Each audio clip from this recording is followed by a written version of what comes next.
Okay, here we go. Okay, seems a bit excessive. Could have really stopped at 3, but this wasn't all that bad. Wow, that really wasn't that great. But thankfully, this franchise is over and we can leave the Ice Age in the past. Oh, come on! You're telling me that even after how bad the last movie did, you're still trying to revive this practically soulless franchise?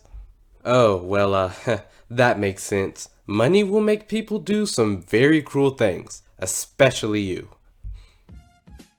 First off, I've always enjoyed the Ice Age movies, most of them. Not because they're amazing or even timeless classics, but the movies have fun characters and an often infectious feeling of warmth and messages of adoptive family. Also, the world building and animation was consistently great, along with the character designs and pure prehistoric atmosphere. Also, I credit 7-year-old me who was absolutely obsessed with the Ice Age time period. The original Ice Age, being Blue Sky's premier massive oil strike franchise and also the ultimate boy strip movie, has really stood the test of time and probably could be considered a bit of a classic in its own right. Of course, this was way before Blue Skies realized they didn't have to really try in order to make money. But by the fourth, with not a lot of change in the narrative and character dynamics, it began to quickly run out of steam, eventually ending the franchise with its creatively bankrupt fifth installment. Or so we thought. Now, as far as Crash and Eddie, they weren't really the worst aspects of the franchise, just often the more juvenile, and a source of a lot of the silly and sometimes surprisingly inappropriate comedy in the movies. Still, I guess I never really disliked them, just not really cutting the list for best animated comedy duos of all time. So to have them be the main stars in the movie made me a little skeptical, and for good reason. Their kindergarten antics and dispositions really started to get old after a while. Neither was I really invested in their growing independence arc, especially when they kept on screwing up everything left and right. Also, why don't we just go ahead and address the elephant in the room? Disney shutting down Blue Skies and yet still continuing to carry on their properties. Still haven't learned your lesson, I see. Now, Blue Skies had fantastic animation, as most modern animated studios do, so to see them have no part in the visual aspects, or really any aspect of this movie, is highly noticeable. Yeah, there is an obvious downgrade in the animation quality, so much to the point where I thought this was going to be a series, not a full-length movie. In fact, the quality would have been way more appropriate and even acceptable for a limited animated series. And no, it's not totally terrible. The textures of the fur, coloring, backgrounds, and even lighting look on point. It's even capable of being quick and fluid at times. Motion blurring is a tool, kids, use it. But the character animation is a different story. The movements feel a bit stilted and unnatural.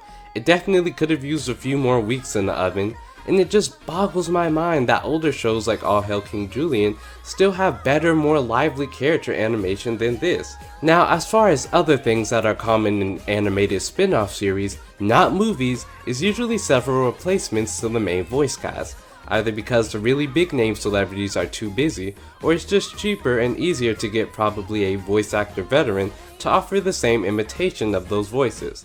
Sometimes the original voices are even able to return for the show. So to see them completely wipe the slate clean on the voice cast is something that consistently bothered me while watching this.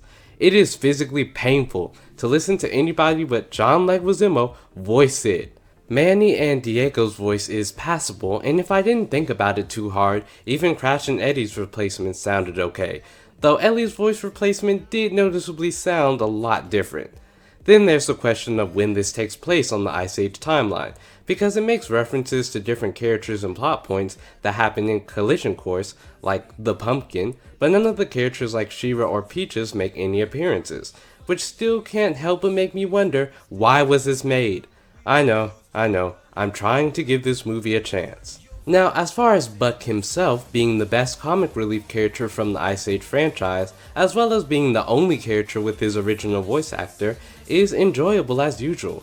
He's very witty and charming, as well as resourceful and capable when it comes to putting his actual plans into action. And besides him, Ziva Zorilla is easily the best thing about this.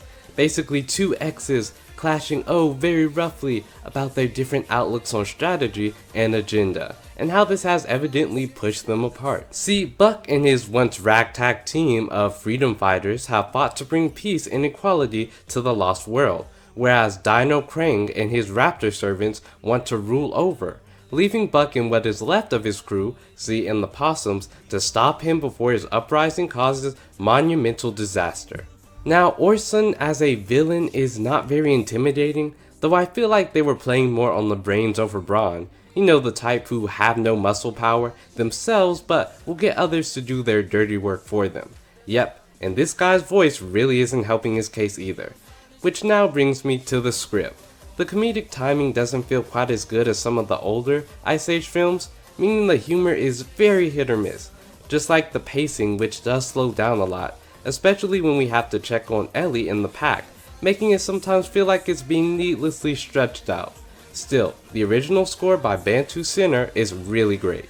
So yeah, it is a very mixed bag, and frankly it is very hard for me to recommend this. It would have been fine as a 45-minute TV special, and there are definitely better things you could be spending your time watching, though this probably could have somehow been worse. Still, the only thing sadder than Blue Sky's untimely demise is Disney's future of undying cash-grabbing schemes.